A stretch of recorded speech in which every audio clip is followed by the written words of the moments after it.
olduysam onu hun deyip cevap verir. Neden böyle hun sözü bizim aramızda yayradı? Bizim Türk milletinin özünün koyun adımı şu hun ad ya da ayrı bir milletin Türk milletin üstüne koyun adımı. Gelin şunun üstüne biraz gurrun edelim. Sebebi dünya bugün ütkötü ve her yerlerden informasyon alıp oluyor. Sonki genetik ösüşleri, onu idarlamanın uğurları, ondan sonra klimatologiya ilmi, hemmesi gelip bir yere yığınananda görüyen öyle bizim Türk asıllı milletin özünün öz üstüne koyan adı değil hun adı. Hun adı ayrı bir milletin, Türk asıllı milletin üstüne koyan adı. Mesela bir vaxtlar hun yu ikisinin birlikte ayrılan vaxttan bolupdur. Eğer de kadim zamanlarda Çin Xitay yadılarına seyretsek, o yerde ikisini hem bir yerde tutulan adlı yerler, yadılar var. Hun yu deyip tutupturlar. Öyle ondan sonra 4500 yıllar bundan ön yular ilk hükümeti kuruyarlar. Bugünkü Çin Xitay toprağına. Onlar Sarı Deniz'in ulu havuplu coşkularını, suğun coşmalarını, sillerin gelmeni, onu ulu yapılar, kanallar ve ulu su akıntıları emele getirmek bilen onu kontrol etmeyi başarıyorlar ve kontrol etmekleri bilen o yerde hükümet kuruyorlar. Hükümeti dava uruş bilen almayarlar. Sarı imparatorlar onların asli yalısına göre çavlardan olan onlar heves bilen çünkü bunlar o yere suğun coşkularını evine geçip biliyorlar. Yaşamaya mümkünçülük ürettikleri sebeple o yerde hükümet kurmana ruhsat veriyorlar. Ve onlar ilk Yu hükümetini başlayarlar o yerde. Onların hükümetinin başlangıç devrinin yankı Hun Yu sözü ütköyardani Sen Yu sözüne öğürlüyor. Onun gittiği Yular hükümetini son Şanglar yıkıyorlar. Şanglar bugünkü Moğolların arkaları, Mongolların arkası, atavağası. Onlar devrinde varıyor. İyem Sen Yu sözü Sen Yuan'a öğürlüyor. Ve ondan sonra Çavlar geliyor. Çavların hükümeti milattan 1000 yıl bundan ön, demek 3000 yıl bundan ön teoriyi Çavlar hükümete başlıyorlar. 1000 yıllık hükümetini bugünkü Çin toprağına Çavlar varsa bugünkü Çavdırların arkasıdır. Onu köp malumattan dağıttan arkayın ispat edip oluyor ki Çavlar bugünkü Çavdırların arkası. Onlar olsa, onların devrinde olsa bir sen Yuan sözü evlilerden oluyor. Sen Nu iyi. Ondan sonra hatta hanların dağıtına sarayına yazılan kitaplarda kây yerlerde isen sözü, esenler sözü görse oluyor. Bir esen sözü ne ol? Umuman.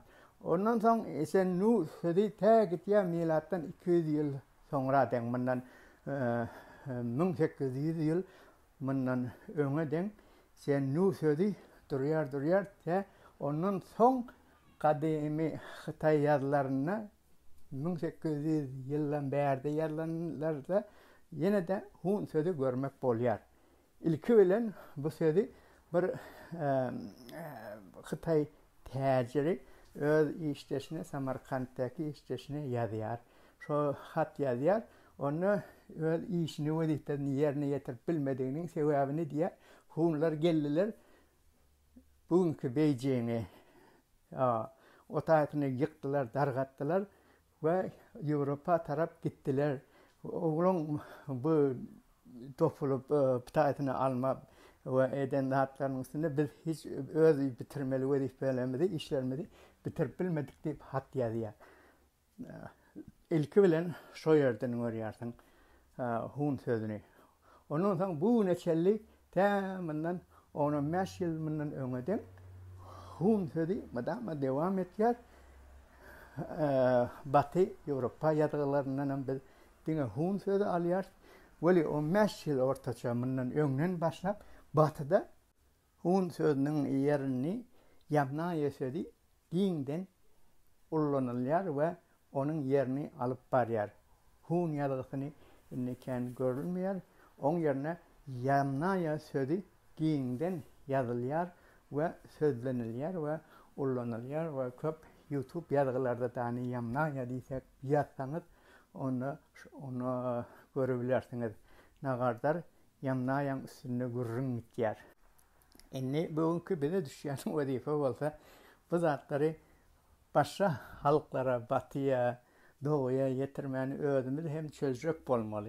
Arada beni Amerika'nın kongresindeki bir video yazayım, Orta Asya hakkındaki But how are we going to understand Central Asia, Central Asian states, if we don't understand their history? How are we going to understand their history if we're only reading about it through the eyes of English speakers? How are you really going to know a people and what they're thinking unless you can read about them and understand them through their own language and their own idiom? And so we collect these materials, and in some cases they may sit for a decade or more. Biz Orta Asya'nın dilini biliyoruz, o yerde yaşadık. Toprağının nehirli kuruluşunu, hem adını biliyoruz. Şu sebepten gelin biz bugün elimiz çermeliyiz ve özümüz bir şu zatları öğrenmeye girişeyliyiz. Dünyada informatik, dijital alımının ötmesi bile indi her bir yerden informasiya almak yenileşti ve dine tradisyonel kadimki kitapları okumanı başka yurtların hem kitaplarını okuyup ondan bir tavır maglumatlar alıp boluyor. Sebebi bizim tarihimiz, bizim geçmişimiz dine Orta Asya bilen bağlılığı yok. Görülüşüne göre bizim arkalarımız 6000 yıllardan bundan önceden başlayıp at bilen dostlaşıp ve demiri eredip ondan türlü yaralar yasamak bilen bütün yer şarının demirgadık yarına yayraptırlar ve o yerlerde hükümet ve düzenler kuruptırlar. Jawaharlal Nehru öz kitabında adı Discovery of India kitabında yazıyor.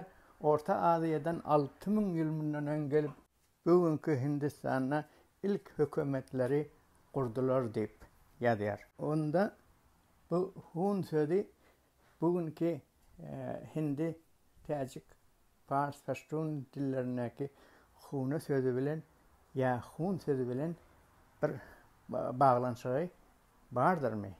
Elbette bunu anık kav edip kitaplardan okusan, geçen yağdayları idarlasan, görsen buluyor ki hun sözü yani kan sözü ki hun yallar Fars diline ve hana sözü hemmeti hanlar bilen bağlantısı var ve gelin biraz oylanın Ceyhun sözünün üstüne. Ceyhun sözü iki bölük sözden ibaret olup Cayhun yani hunların cayı. Hunlar şu yerde yaşayan yeri öten ve toprağı hunların toprağı şu yerde demek. Ve bunu hem biliyoruz ki Ceyhun bundan 400 yıllar bundan önceden Hazara kuyan uğuz boyun üstülen. Bunu onu öğrenmek isteseniz benim uğuz boy adlı ayrı bir video yazayım vardır. Ona seyretseniz, tamaşa etseniz Hazem uğuz boyun tarihini ona durak şekilde öğrenip bilirsiniz. Bundan 6000 yılın sonlarına 5000 yılından önce başlarından Türk asıllı millet Orta Asya'dan atlı yaraglı ilk günlere taraf hareket ediyorlar. Sebebi günnogara tarap hareket etmek köp amatlymışyn batyya we doğuya hareket etmekden. Çünkü batı ve doğu heni uly tokoyluklyk, suwlyk, batlaklyk, batalgalyk we harekete kyn bolan ýagdaýda müşin. Olaryň üçin ilk bilen yeňil bolan ogur günnogara tarap hareket etýärler we bugünkü İran we Hindistan topraklaryny baryp erklerini alýarlar. Ve o yerleri erklerini almak bilen o yerlerde ilk feodallık sistemlerini kurup başlayarlar. Yerleri ekarancılığa ve ekmeğe münasipleştirirler ve yerli adamlar da hem ullanýarlar o yerde işlemäge kul hükmünne.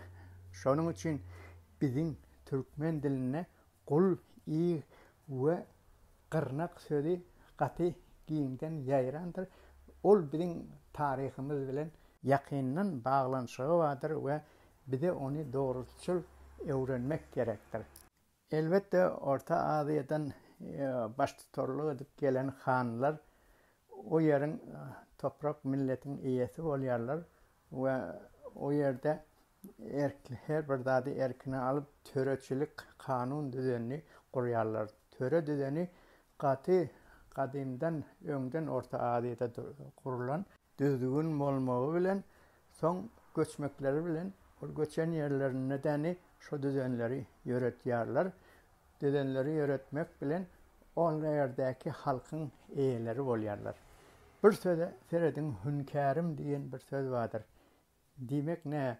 Hünkârım demek menin kanımın eýesi, kanımın ihtiyardary demek.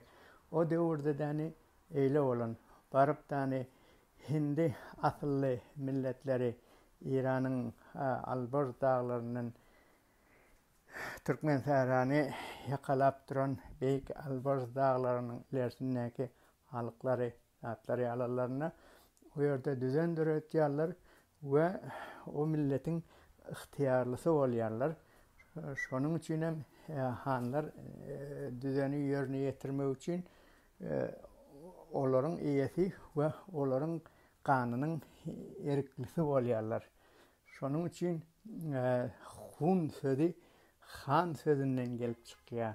Aslynda şol kanynyň eýesi diýmek. Hatda bizim öz dilimizde Türk dilinde däni kan diýmek de aslynda soň kan söze öwrilýär. Munyň kan söze öwrilmeginiň başga sebäpleri bar ki ol sebäpler bugünkü bizim gurrunmada girmeýär. Oňun olar hakynda aýratylykda gurrun ederiz. Ýöne görünmekin kan söze hem kan söze aslynda nädär hana ýakyn. Ondan soň hanlar o ýany hareket etmegi bilen öý gurýarlar han üçin ulu jaýlar gurýarlar. Jaýlary gurulanda o ýerdäki halklar bular näme bu kime diýilende onu bir Orta Asya'dan barallar olar han üçin gurulan, hanynky dip jogap berýärler hana. Ondan şu söz bolsa olarda hana bolup galýar, öý jaý. Sebäbi biz kadim Xitay ýazylaryny okamyzda haçan däni ýuwlar Tary derýany, Tary näheri ram edip ondan ileri geçip Yangtze River'den deryadan ötellerine, şu töwerekdäki adamlary görelerine ýazylar var ki olar tokoylarda bağlaryň üstünde şahalary bir-birine daňyp zat edip ýaşaýanmyşlar diýen ýazylar var. Bu düzgün görülüşine göre Hindistan'da ve bugünkü İran'ın iler ýokar taraplarına däni şeýle bolan bolmaly. Şoň üçin Hindi diliniň he sözi soňundan meselen bir anna diýemizde olar. Anne diýerler parslarda. Ýa-da cuma diyarsa olar diyarlar. Şonun da yani hana sözün yerine dani şol hindi he koşmasını getirip onu hane sözü hane olarda öy olup kalıyor. Ve bu sözü hun sözü hem şolardan kalan. Ne hilli olup bu hun sözü kadimki Çin'e ayrıyar ve son 200 yıl milattan sonra bosa batıya, Avrupa yayrayar. Bu zatları biz Türk asıllı olup, Orta Aziyalı Türkmen olup, bunun anık öğrenip okuyup bilmemiz gerektir. Bunlar ulu mümkünçilikler var, bu zatları öğrenmene. Yöne gelin gidelim, sen sözünün üstüne, ol sen yu, ondan sonra sen yuan, sonra sen nu sözü öğrenir. Sen şol bizimki bugünkü eten sözümüz var. Eten sözümüz, eten ulu var ve eten nu var. İkisi hem bir söz ki atılına Türk'ün iyi sen, kavu sen sözünden geliyor. Kökünne kavu yuğular. Ondan sonra eten yuan olanlar şol bir tür Altay dilinin iki şakası var. Tanguz şakası ve Türk şakası. Tanguz şakasında yu yankı nu demek bizim Türk dilimizde kul demek söyledi. Esen olu da şu esen nu oluyor. Eğer Tanguz diline ya Mançur Tanguz diline aitsak şol ikisi hem bir söz. Türk diline eten olu, bugünkü Hadar'ın boyundaki eten olu ve önkü Çin'in, Xitay'ın kırasında olan millet, şehir hem isen nu. İsen ikisi hem bir millet ve büyük toprağı olan. Şimdi eğer de istesek hun sözü nehirli 200 yıl milattan sonra demek 1800 yılından önden başlayıp hem batıda hem doğuda dediğimiz hem Çin'de hem Avrupa'da hun sözünün yayramağının sebepleri neme bilen bağlanışık olup biler deyip izarlarımızda bir mümkünçülüğe yetiyoruz. O da ne şehitlerin Yevreyler ya Yahudiler bilen bağlı oluyor. Bundan 2500 yıl bundan Aşur bana pal bundan 2500 yıl bundan öngler Yahudiler şehitlerin hükümetini Orta Doğu'da kana çekayar, dargatlar ve onlar köpüde kaçıp bugünkü İran'a ve Samarkand'a Tacikistan'a kaçıp geliyorlar. Ön ulu hükümeti olan ve ulu bay şehitler bu yerlere göçüp gelmeyi bilen mesela 500 maşgala Samarkand'a şu devirlerde göçüp geliyorlar da.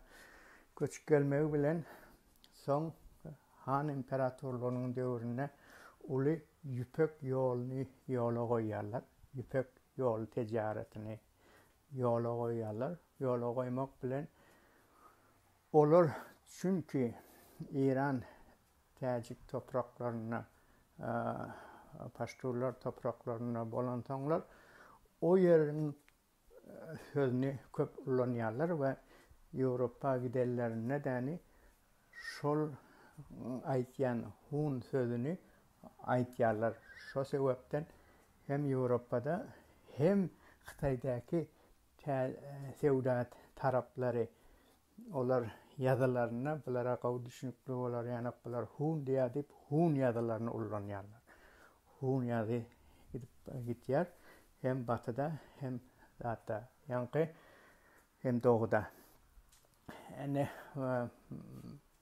mesela bir misal için yankı Gumilyov O Hazariya adlı kitabına yazıyor.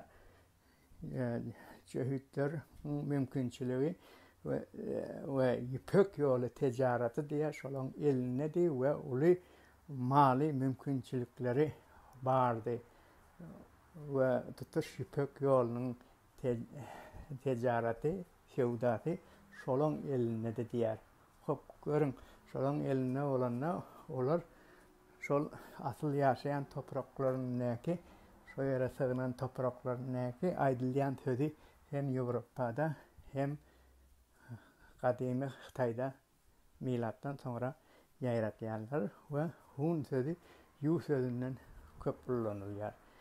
Böyle bugünkü yu demek aslında ne demek? Yu demek yuva sözünden geliyor.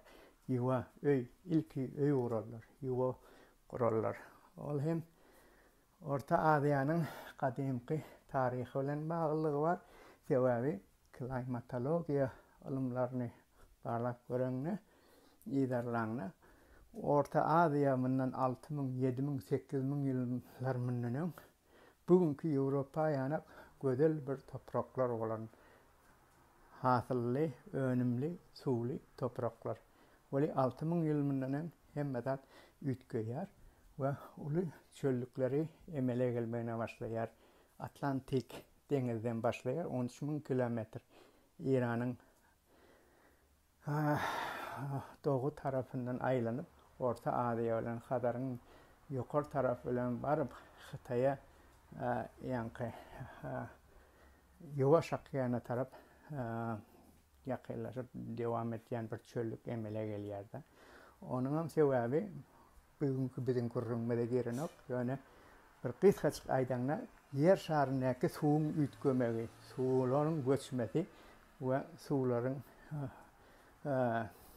yankı palyarlarda barıp iyide çekilip palyarlarda beygelmesi ve ortada dağların hem beygelmesi. Bu ikisini sebep polya bunları. Böyle bu bizim bugünkü kurulmada girmeyer, umuman tarih kuruluna girmeyer. Bu bir ilmi kurulum oluyor sonra.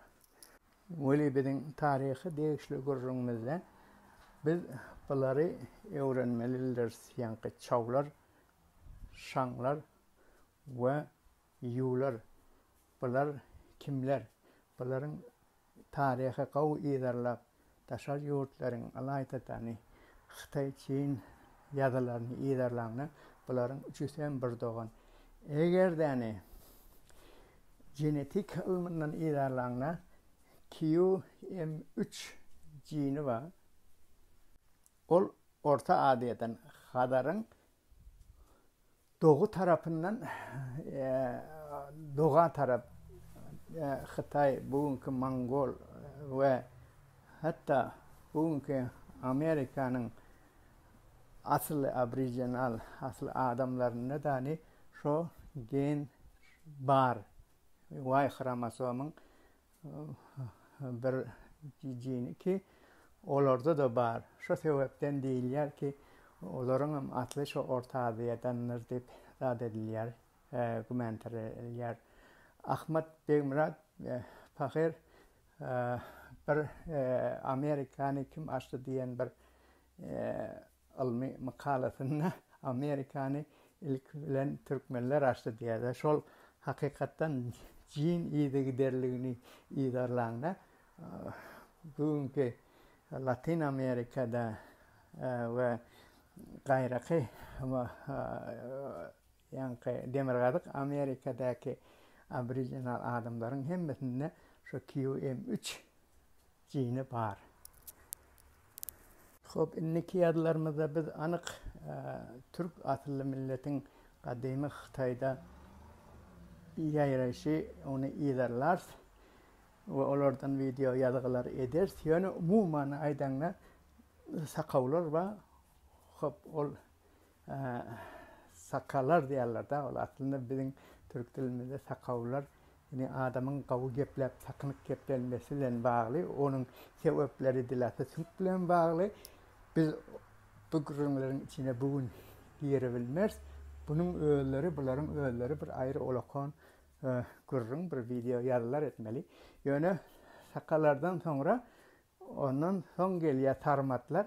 Tarmatların yani tebiat kuğramağı bilen 6000 ilminden 2 bölüge bölünüyor. Bir bölüge yomatlar, bugünkü yomutlar ki o vakta bugünkü kalan yomut o yüzden bir 5-6 bölümüdür. O vakta katı köp bolan. Çünkü şol Xitay yerlerinde dani bugünkü Sırderya, Amderya hatta Hazara deyin gelen çağın toprakların adına Tayvan niptiler. Tayvan nip atlattılar. Tay şol tanrıçılık anamları yuvalanda yular. Ondan sonra hanlarım o şu yerdeni hanlar ösen düzgün edip hanlar emele gelen tekniki zatları katı ösen millet bolan hanlar. Son hanlar o yanlara yayarlar hem batıya doğuya Avrupa'da gittiler. Bundan 4500 yılından Avrupa taraf hareket ettiler ve barıp bugünkü Angliyan toprağını ilk hükümeti Orta Asya'dan gidip şu yerde kuruyorlar.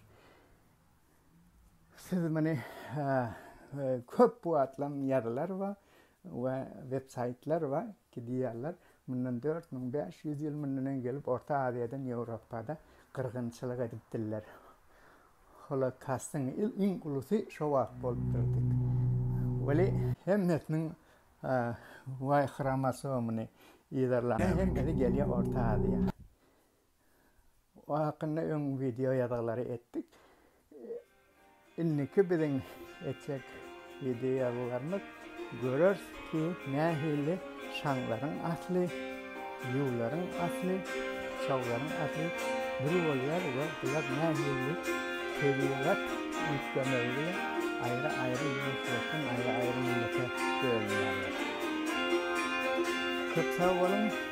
Bir dinleyenler için yönetli yaralarda yeniden görüşmek. Sağ olun.